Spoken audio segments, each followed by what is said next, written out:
আমার নাম নাফিসা। আমি ইন্টার সেকেন্ড ইয়ারে পড়ি। আমি যে হোস্টেলে থাকি সে হোস্টেলে অনেকগুলো ভৌতিক ঘটনা ঘটেছে। এই হোস্টেলটি অনেক পুরনো। অনেক বছর আগে এটা স্থাপিত করা হয়।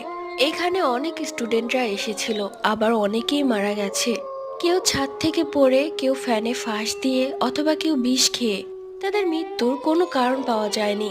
প্রথমত আমাকে যে রুমটি দেওয়া হয়েছিল তার পাশের রুমে ঘটনাটা ঘটে। রাত 1টার দিকে কেউ গেট নক করে। বলতেই ভুলে গেছি, আমাদের সবাইকে কড়া হুঁশিয়ারে বলা হয়েছিল 12টার পর কেউ গেট নক করলে দরজা খুলতে না। আমার পাশের রুমে একটা নতুন মেয়ে এসেছিল। সে সেটা ভুলে যায় এবং দরজা খুলে দেয়। দরজা খুলে দেখে একটা স্টুডেন্ট। সে বলছে তার রুমে নাকি তার খুব ভয় করছে, সে যেন তাকে একটু আশ্রয় দেয়। সে নতুন মেয়েটাও সেই স্টুডেন্টকে আশ্রয় দেয়। সে জানতো না যে কোন বিপদ তার নিজের ঘাড়ে ডেকে নিয়ে এসেছে।